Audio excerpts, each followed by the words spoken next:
welcome to the Gone Traveling Podcast.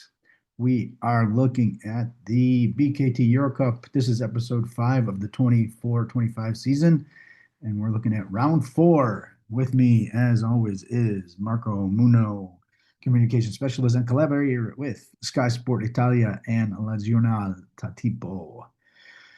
Marco, how you Hello, doing? everybody. Well, it's fine. It's fine. I mean, the competition is going on, and we are seeing a lot of close battles into the court, so we're good.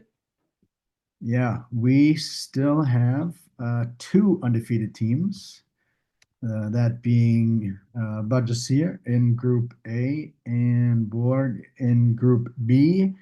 And we still have one winless team, that being Hapless Hamburg in Group A, right? Yes, in Group A. And we have our first firing, too. Aris didn't really wait very long, and they got rid of Bogdan Karaicic.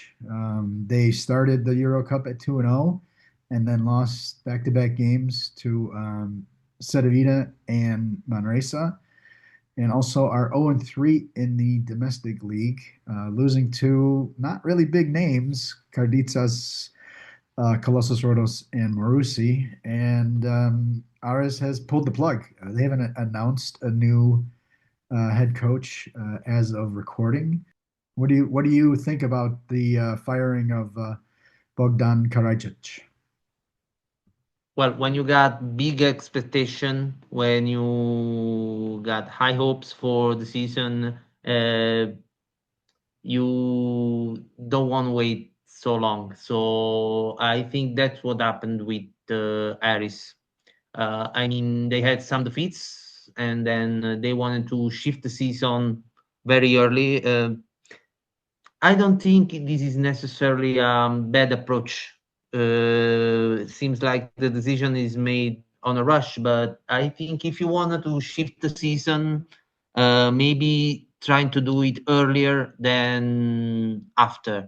But you have to trust to your next guide, because you can enter into the spiral of change and change and change, and you will not get any result. But as for now, you have got now plenty of times to try yourself to EuroCup to improve into your domestic league. So can be a good move, even if it seems it came on a rush.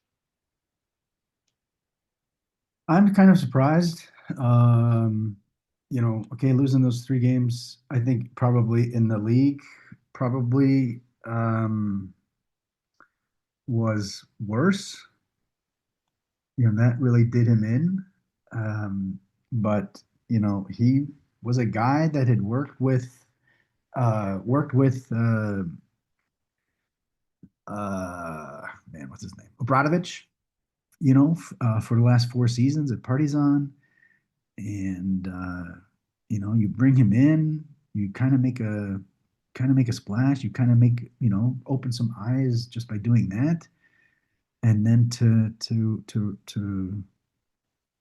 rip the band-aid off after just 4 weeks seems to me a little bit early. Maybe let him have a chance to see how he plays against some of the bigger teams. But it is what it is. Obviously, they face a lot of pressure. Big time investor in that club, and so we'll have to see who they bring in and then how they react. Let's move to the games, and we had a couple of absolute monster thriller games. Don't for the 2 games that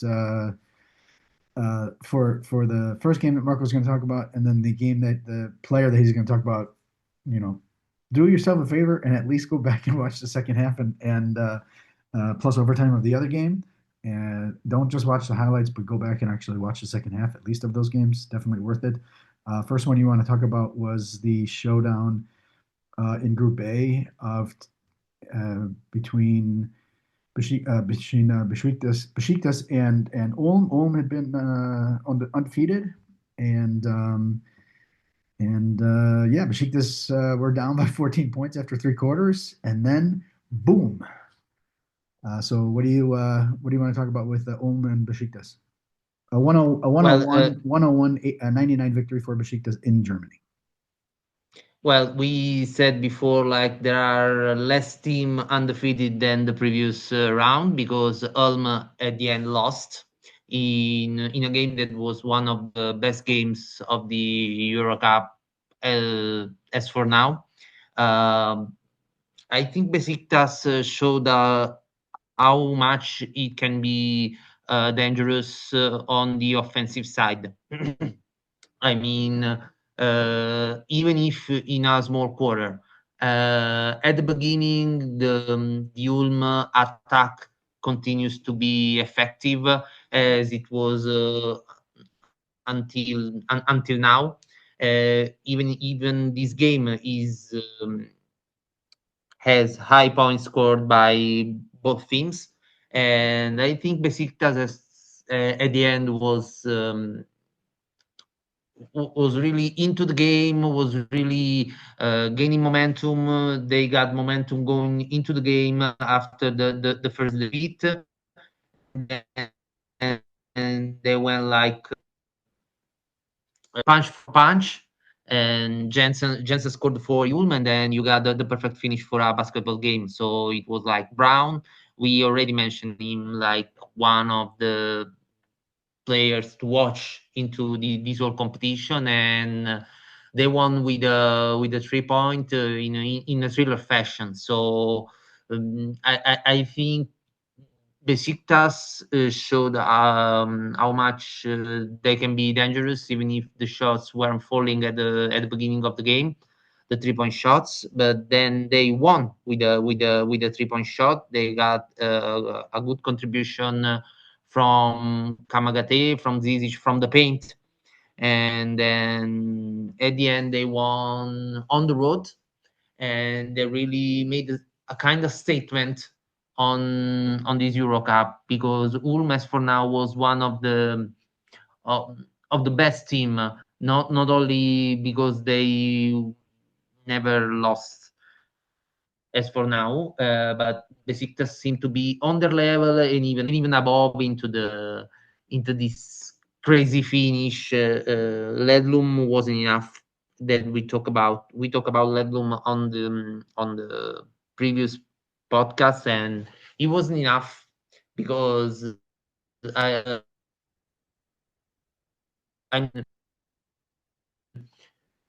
I think you will ask for EuroCup because they got a lot of youth and they got people that is not um, ready to be featured regularly on EuroLeague, but they have to make that step, and they got a lot of youth, and but they got some seasoned people. But Besiktas seems just one of the powerhouses of the competition, and I think this match had both and had a great finish. So it's a good spot for the competition and maybe a spoiler of what can happen into the future when it matters. Um, you know, and this is nothing. This is nothing against you or nothing against the people uh, at EuroCup. Um, I think we need to throw some massive praise out to Connor Morgan because he changed that game around. He scored all 15 points of his all 15 of his points in the fourth quarter. Had all four of his threes in the fourth quarter. Also was getting a little bit under Ledlum's nerves and in that fourth quarter, and he was massive in that comeback. Coming, when you chip away, when you want to chip away at a 14-point lead, you need those 3 pointers, and that's exactly what Morgan did. Of course, Anthony Brown hit the big three, but I definitely need to throw some praise out towards Connor Morgan. And don't look now, but Ulm have lost three of their last four games. They lost to Weissenfels in the league. They beat Lichtenfels in the shootout. They got killed by Alba Berlin by 22 points um, in the German Cup, and now losing this. So this is 3 games, 3 losses in the last 4 games. So kind of a crisis, if you will, coming up. And they have a game. We'll talk about next week against the German team, and obviously that's going to be an interesting matchup. Game I want to talk about is Neptunas against Hamburg. You'll probably be like, "Why do you want to talk about that game?" But it was the first victory of the season for one of these teams, and it ended up being Neptunas Klaipeda 97-88. Klaipeda, they did a good job of keeping pretty much keeping their nose ahead for the entire second half, the entire the final three quarters. LJ Thorpe really tried to keep the Humber close, but when he fouled out with under 4 minutes to go, that was kind of like the backbreaker. There was a 2-minute stretch there where right after that fifth foul, that Arnas Velicka kind of took over defensively, grabbed 2 steals, and that turned into a alley oop, and then Velicka passed the ball from his back for a layup, and then he added 5 of 6 free throws down the stretch in the final 38 seconds to seal the win. 12.6 rebounds, 7 assists, 4 steals for them. Tarolas with 20 points, Lomas with 16, and so definitely a big victory for Neptunas to see if they can maybe right the ship a little bit. Hamburg, yeah, I mean, you have to be happy that Thorpe kind of showed up with 22, 4 and 4.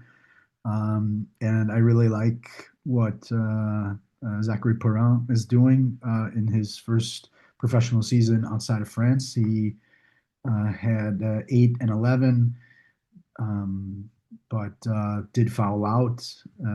He's still really young, but I kind of I'm kind of worried about this Hamburg team, as I mentioned already early in the season. So, any thoughts on Hamburg and Neptunas? Well, I think Neptunas can be really dangerous when they got the home team. Instead, Hamburg has, way to go. And I wasn't really impressed as for now, but the competition is long. So instead, when you got into the Neptunas skirt, all the love for about Lithuanian teams, so about the Lithuanian fans. I think you can always have troubles there. They're not one of the best team, but you can always have troubles into their court. And even when they lost against Cluj, uh, it was a close game, and they got like the eruption of Fex Russell, so it doesn't happen all the time. Yeah. All right, let's move over to the other big game that you're taking, and that was Cluj.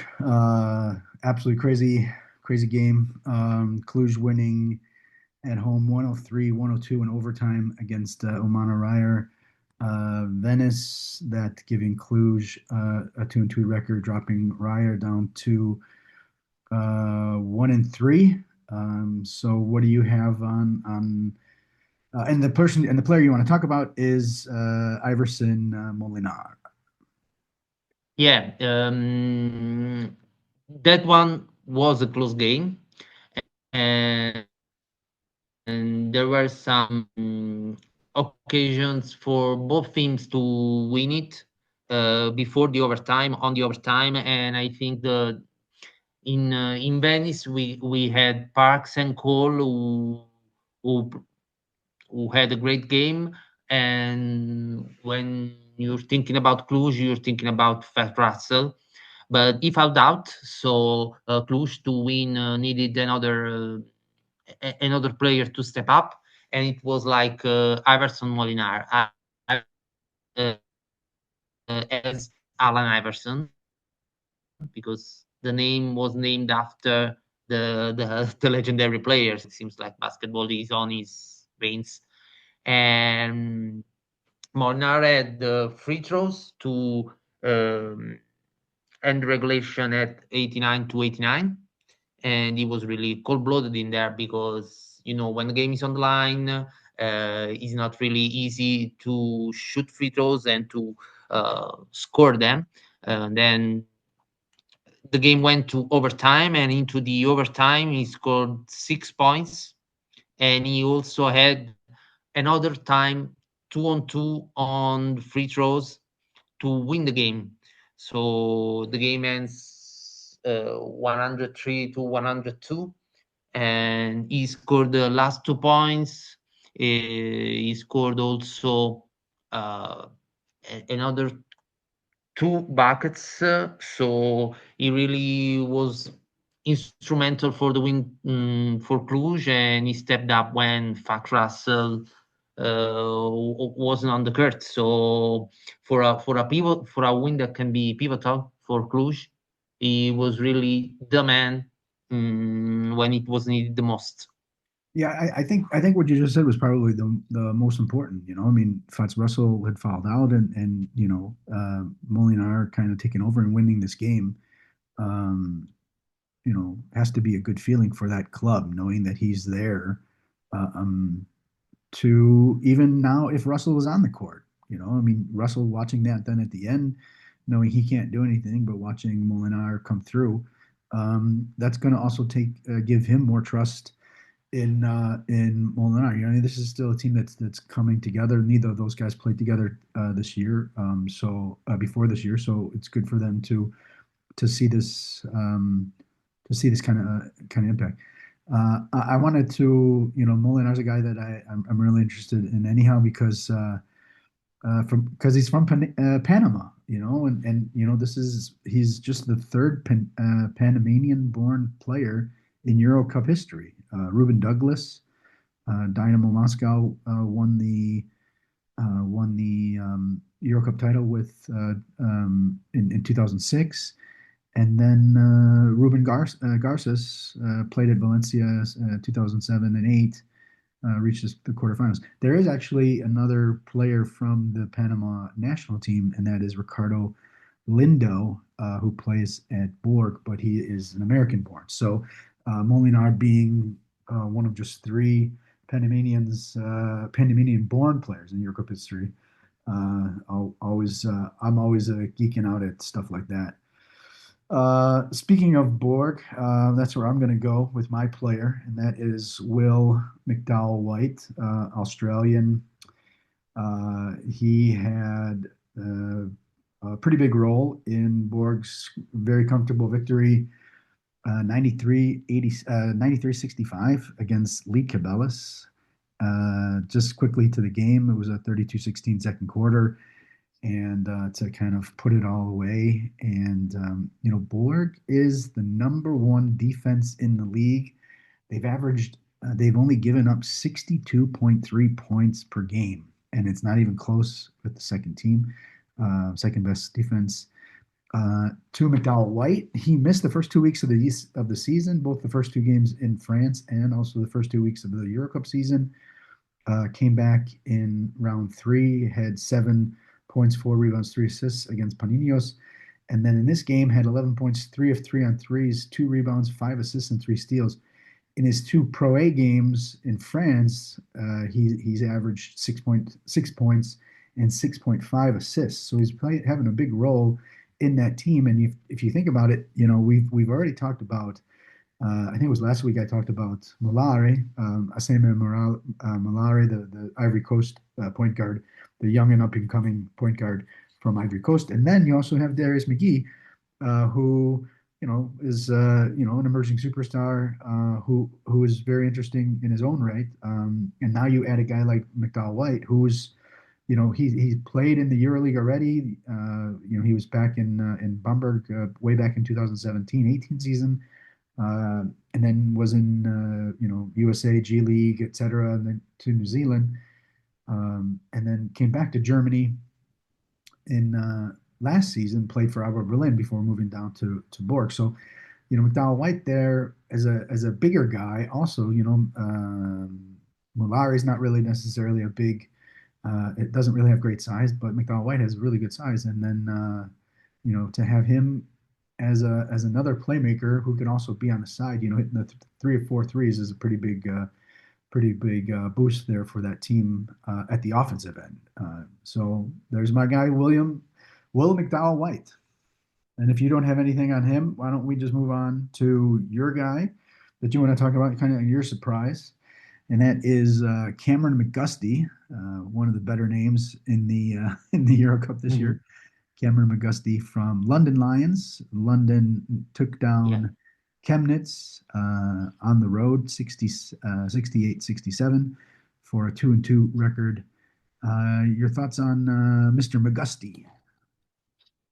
Yeah, we always said that we didn't talk too much about London Lions, and we said like we will start talking about them when they start Yeah, winning, exactly. and Yeah, they there start you go. winning. So and they start winning when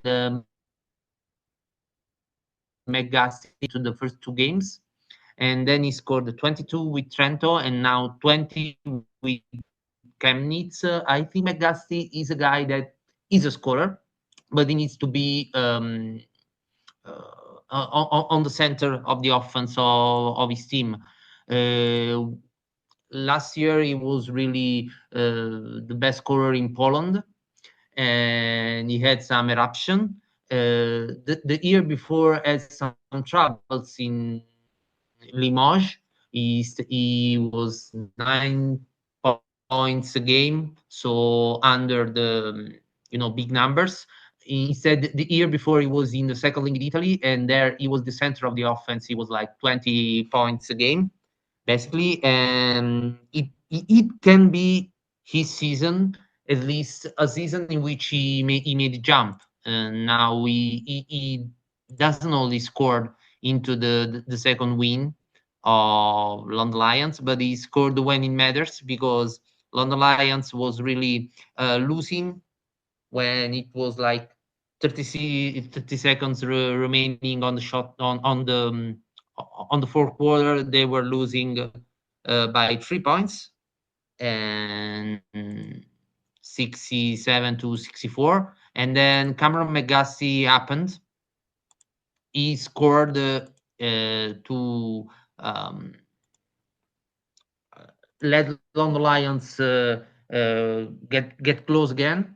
So he scored like 2 points for 67-66 when 28 seconds were remaining, and then Corey Davis had an error, and then Williams closed up the game to let London Lion wins. And thing is that seems like Cameron McGusty is the guy that keeps scoring when London Lions have to win, and vice versa. So London Lions can really see McGusty scoring if they want to win.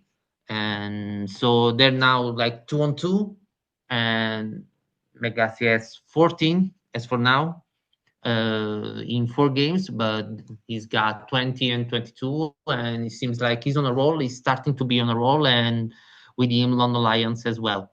And also in the crunch, that is another layer that adds interest and for a scorer. I mean, not only a volume scorer, but also in the right time.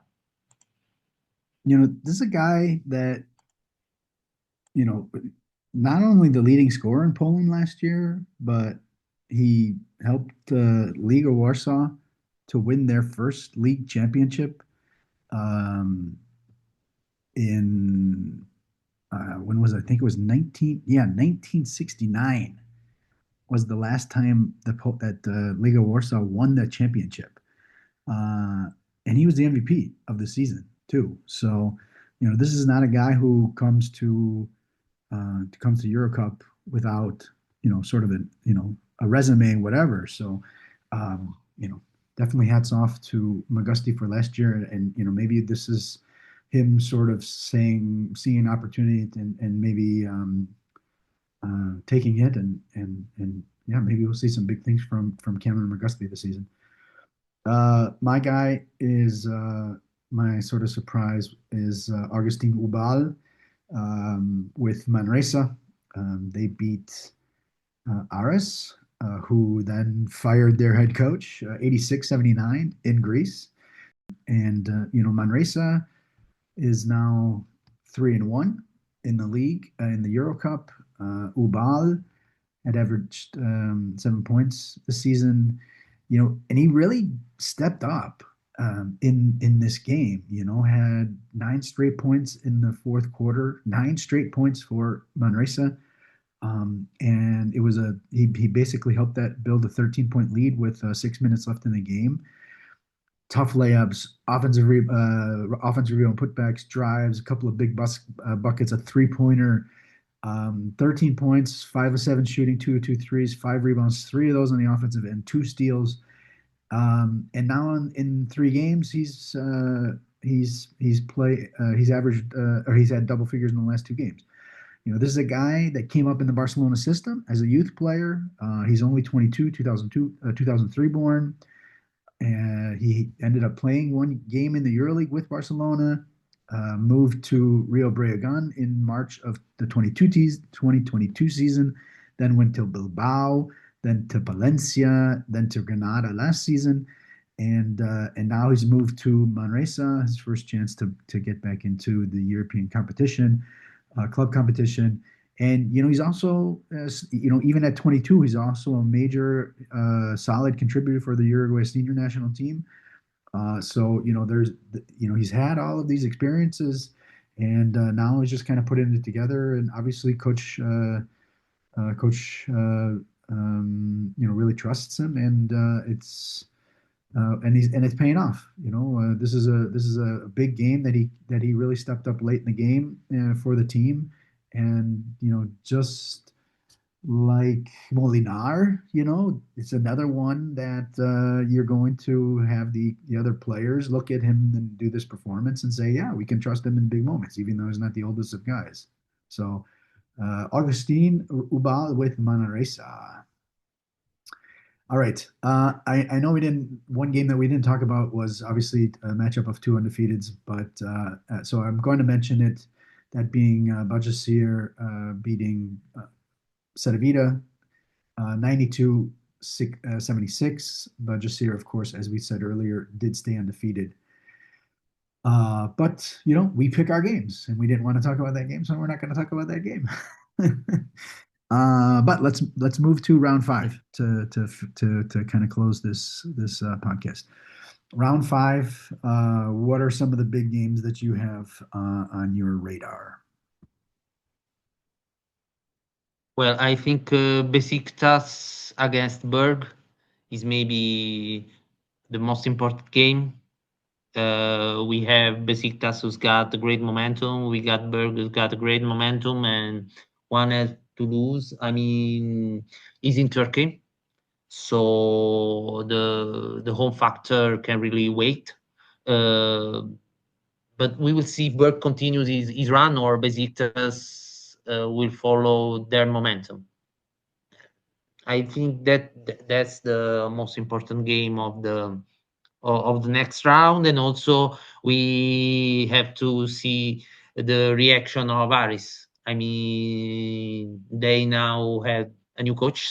They will have a new coach, so we will see if the change is effective from the beginning or not. But I mean, given also the time in which the change happens now, the players, the organization have to react. So to go on track, and they got not an easy game against Jerusalem.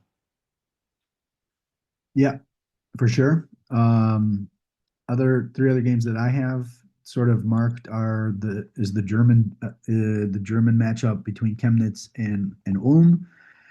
Chemnitz, we mentioned the Chemnitz game briefly more from the London side, but again, they came back from 12 points down, but then ended up losing. So they're comeback kids.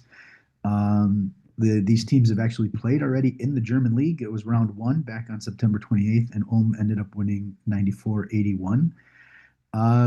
Actually, we have a really big game over there in Group A too. Also 3-1 in perfection with the 3-1 team hosting the game. Manresa is at 3-1, three straight wins, and they're hosting Bahcesehir in atop Group A. So that's going to be a big showdown. And knowing that there's some teams that knowing how hard it is to make up ground later in the season, etc. Another game I did want to mention is Panionios hosting Trento. Both of those teams are right now in a four-way tie at 1-3 in the bottom parts of Group B. And knowing three-way ties, four-way ties, etc., any point differentials could be important. So this could be a big opportunity for Trento to maybe steal a road game. Panionios, on the other hand, really have to say we need to nail down this home victory. So that is round 5. Anything else from round 4 or round 5 that you want to talk about? Well, I think looking at the standings, we have to see how Bahcesehir continues their road to excellence as for now. So they got also a great contribution from Kavanagh the last game, 16 points. So I think is another weapon on their arsenal, and they seems like really equipped. And as for now, they are not finding obstacles on their way to success. At least was their goal. Yep, their goal is to win this thing. A couple other teams as well, but I think they're probably, they'll be disappointed if they don't win it. The other teams, they would love to win it, but I think Bahcesehir went into this competition saying, we have to win this thing. All right, Marco, why don't you let people know where they can find you on the social media? Well, you can find me on all the social media as Marco A. Munno, but mostly on X. And Former Twitter, X. And that is Munno. And I am at Hein News on Twitter, and that is HEINNEWS. Right now, I am actually in Marco's home country. I'm in Bassano covering a youth tournament. Next week might be a little bit tough too, but we'll get to that next week. Everybody enjoy the week and enjoy the games. Should be some really fun ones. And we'll talk to you next week.